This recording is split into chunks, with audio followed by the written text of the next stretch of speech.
Okay, guys, I want to go over things that you probably didn't know you could do in Epic 7, quality of life, things that are just going to make your experience in the game easier. And I'm going to start out with the most simple one that I'm surprised how many people don't know this.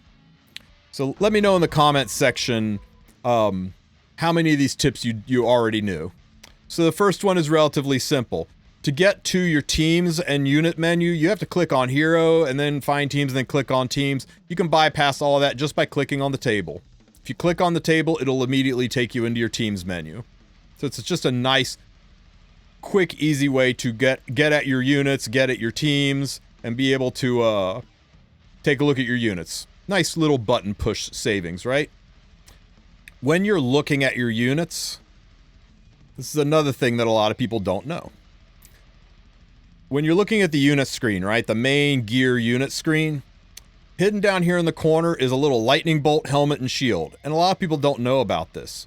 Say you're like, I get asked all the time, show me this unit. How do you build that unit? What set do you put on this? What's good? What's her good EE? What's a good artifact? It's all right here, baby. You click on this and you can click view statistics and it'll bring up a little window. And this will tell you most people, 39% of players are running her on attack set.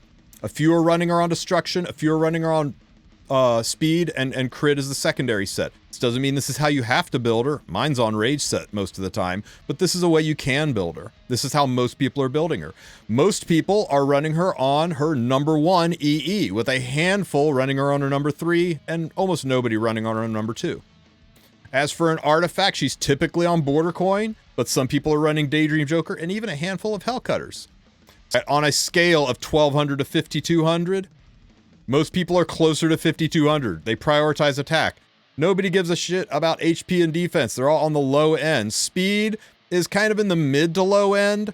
Nobody puts any effect resistance or effectiveness on her, but everybody's running crit chance and crit damage as high up as they can get it. So this is a really nice way to get a rough idea of what sets they're using, what EEs they're using, what artifacts they're using, and what their stat priorities are.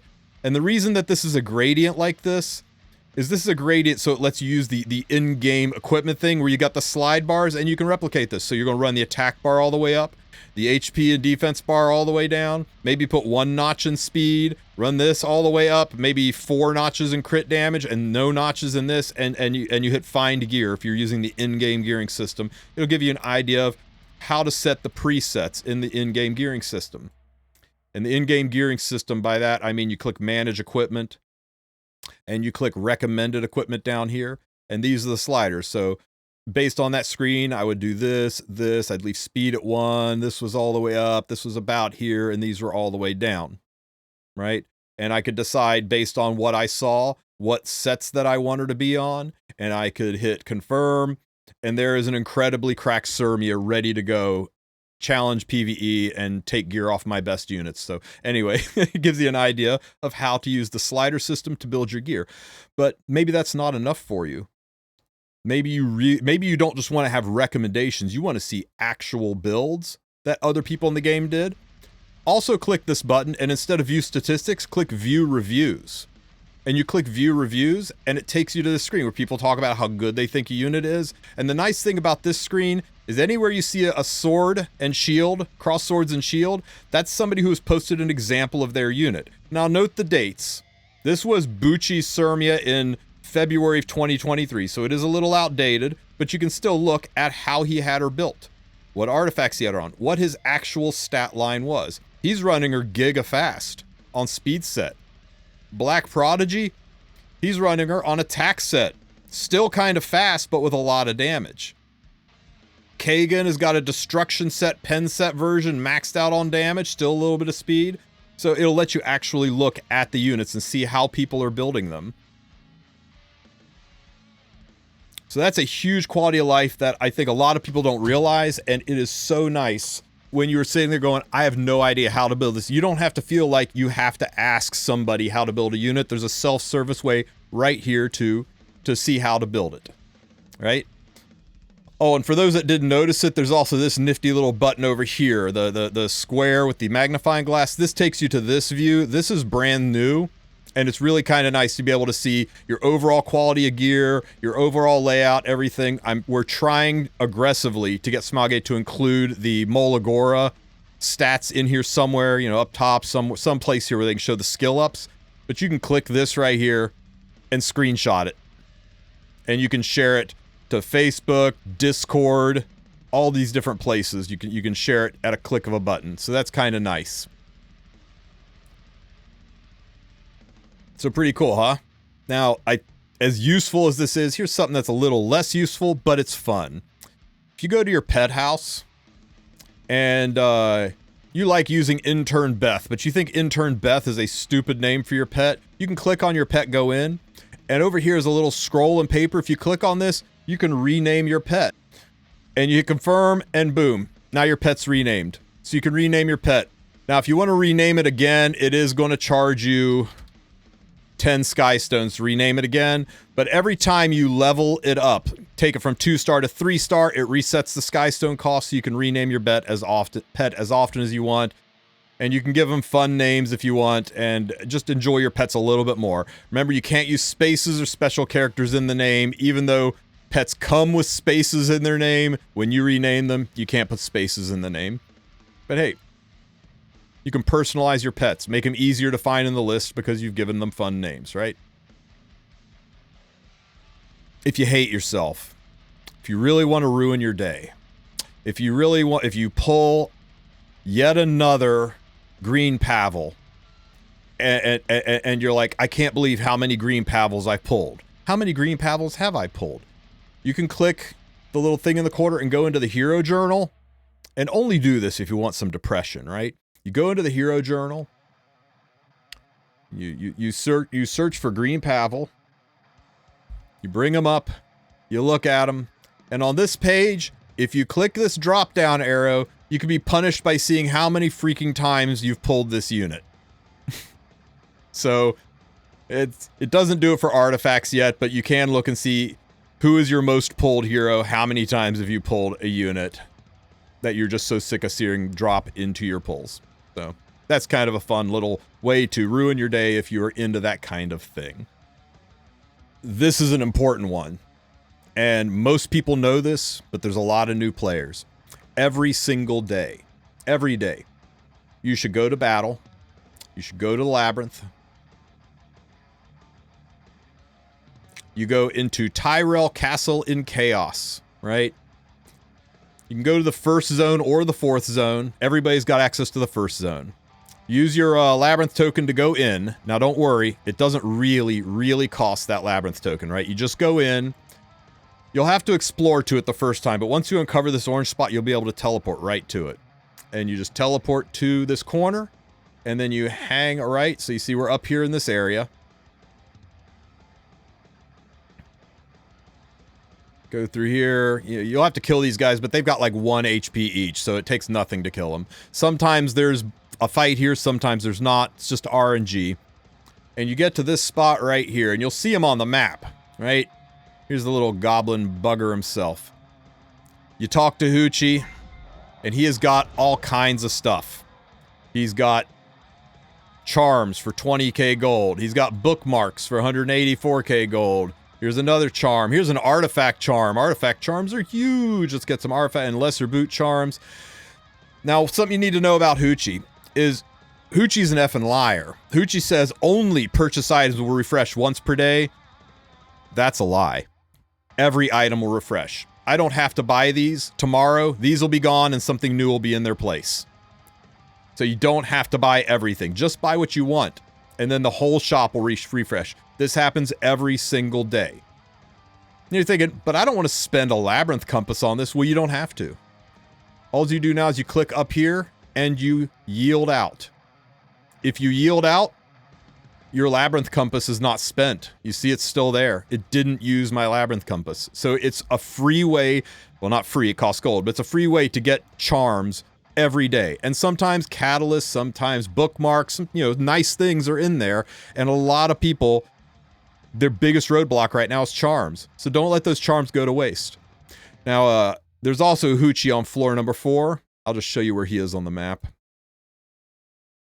Little easier to get to, right? It's just straight down the middle. So you teleport to this spot, you run over to Huche.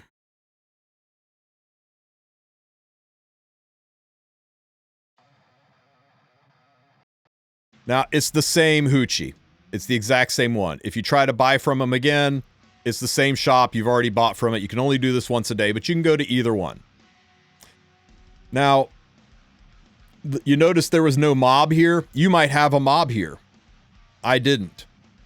If you want to get a run where there's no mob, you really want to min-max efficiency, just actually leave. So if you want to refresh the map, all you have to do is teleport and actually go through the exit, right? If you go through the exit, it'll refresh the spawns.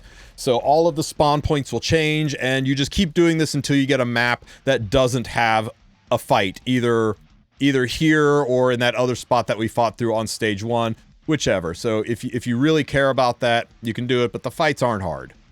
The fights, you can just chew right through them. There's Huches on several labyrinth floors, but you know, these are the 2 most accessible ones. Now, in addition to Huche, there's one other place to get charms, and fewer people know about this one, but if you go to the Adventurer's map, and you slide over to Kairuberan, which is in the province of Savara, and that is on the main continent of Britannia. Okay, so you slide over and you go into Kairuberan, and this one never has a fight at all. So you run down to this intersection here, and then you head north, and after a few steps you'll come across the Vagrant Goblin Merchant. Now, he's a little bit of a scam. His stuff's way more expensive, and his gear is stupid. Please don't buy his gear. So you click on the Vagrant Merchant, and it brings up his stuff. So you see, he sells charms more expensive than Huche, but it's still worth it. It's still charms, right? I still get them. Damn, that red charm is really expensive. Only buy what you can afford, but get the charms. Now, the Goblin Merchant, he only ever sells gear charms. He doesn't sell artifact charms. He never sells bookmarks. He never has catalysts. It's only charms. And he also sells monsters, and he'll occasionally sell really expensive gear. You'll see like a plus 27 helm for 40,000 gold or 40 million gold. Just don't please don't buy his gear. It's awful. So this, and much like the labyrinth, you don't have to exit. You can just yield, and you don't spend the 2 stamina to get in. None of my stamina spent from going in. So, Goblin Merchant in Kairuberan, another place to get charms. You do that every single day. That'll really help cut down on your charm issues. Let's go back and look at the units again for one more tip, right? So, we'll go back to the lobby. Now, this one's kind of simple, but I think you guys are going to like it. This one helped me out a lot.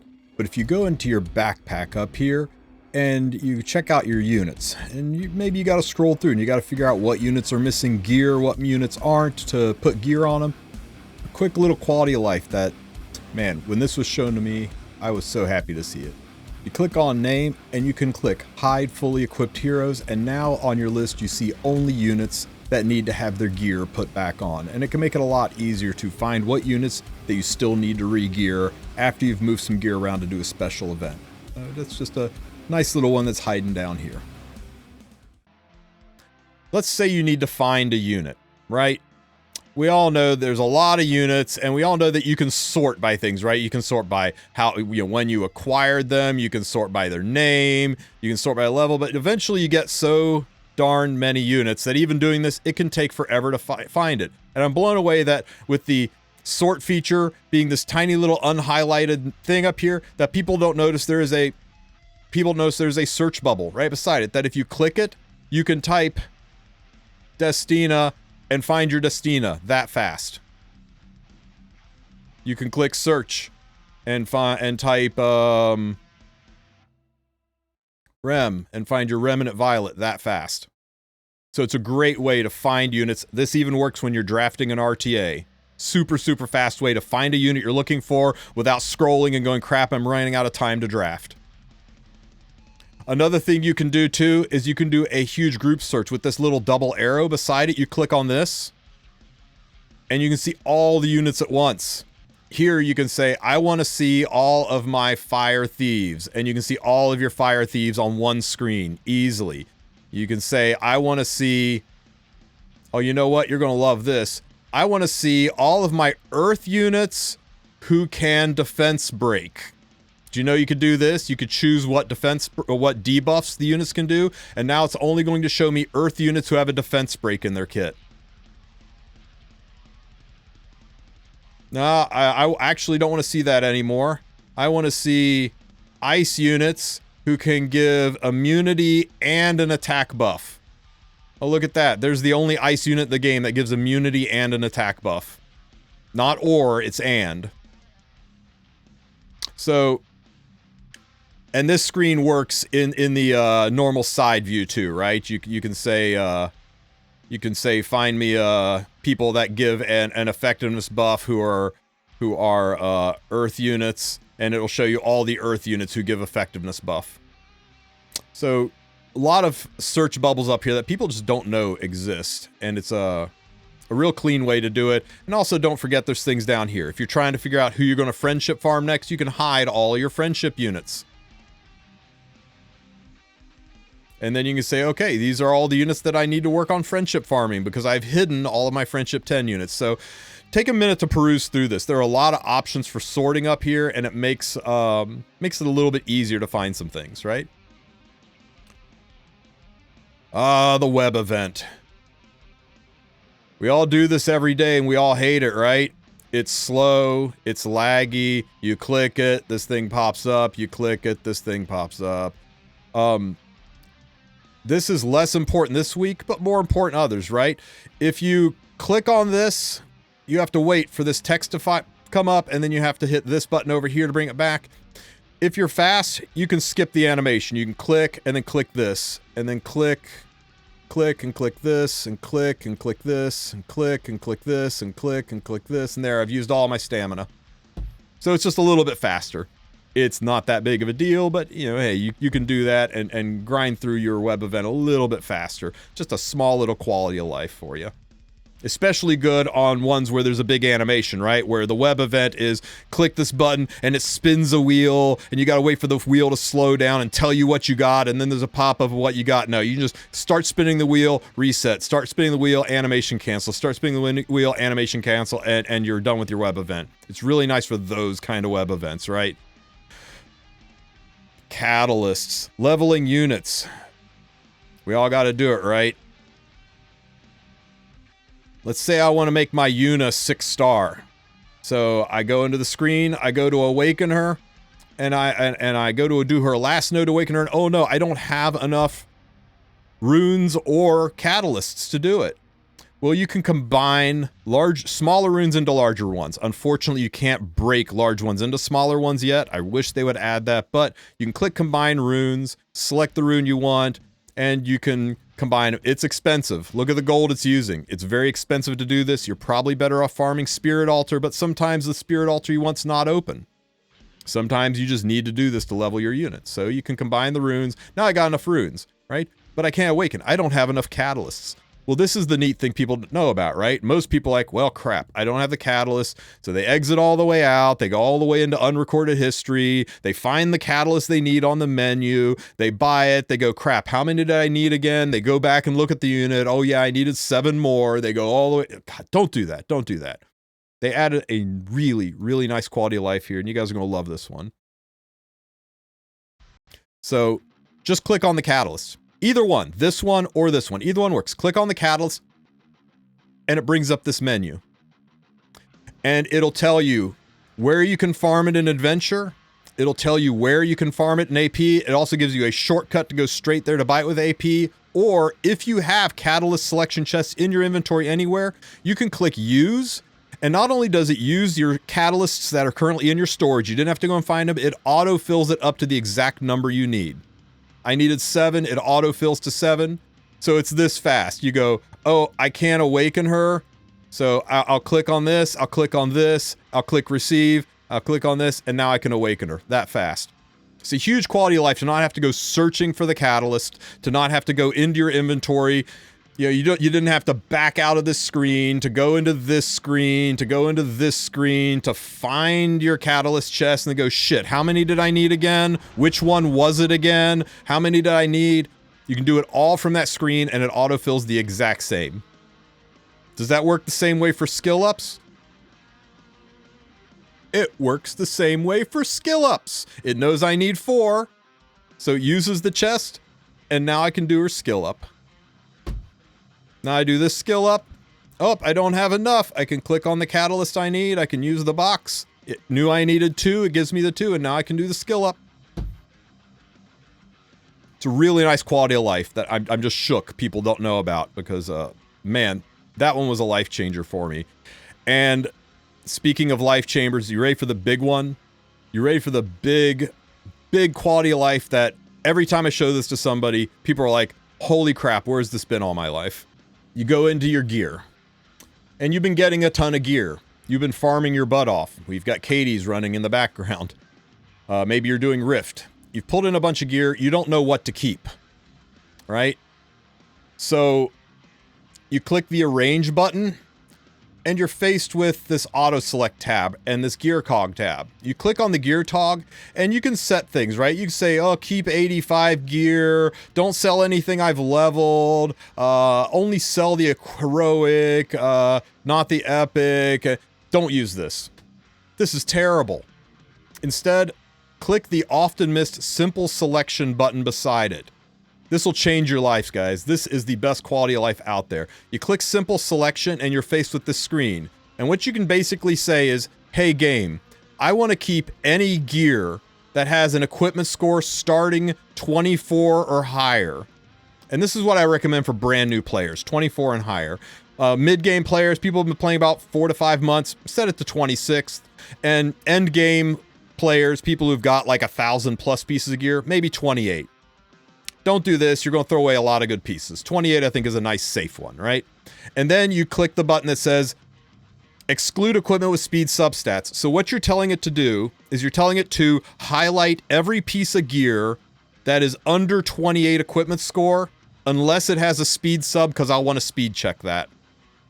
I don't care how crappy the gear is. If I can get 25 speed on it, I don't care what the rest of the stats are.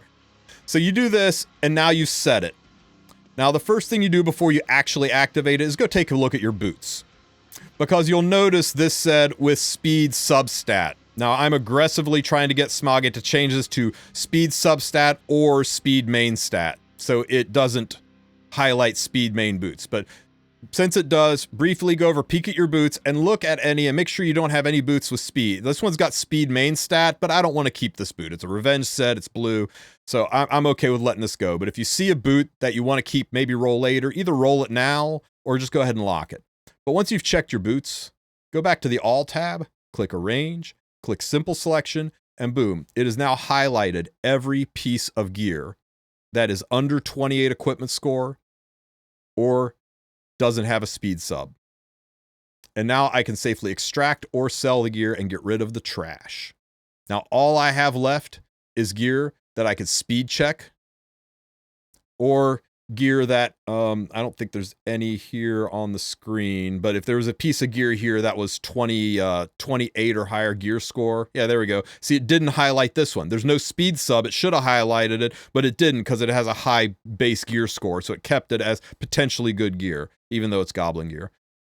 So it's a great way to go through the gear and get rid of the crap that you don't want. And then you can just focus on speed checking the gear that you have. And the 28, 29, 30 gear score pieces, you can go ahead and roll those. So there you go. That's my top tips for efficiency in the game. Hopefully you guys didn't know some of these. Hopefully it makes your Epic 7 existence easier. Tell your friends.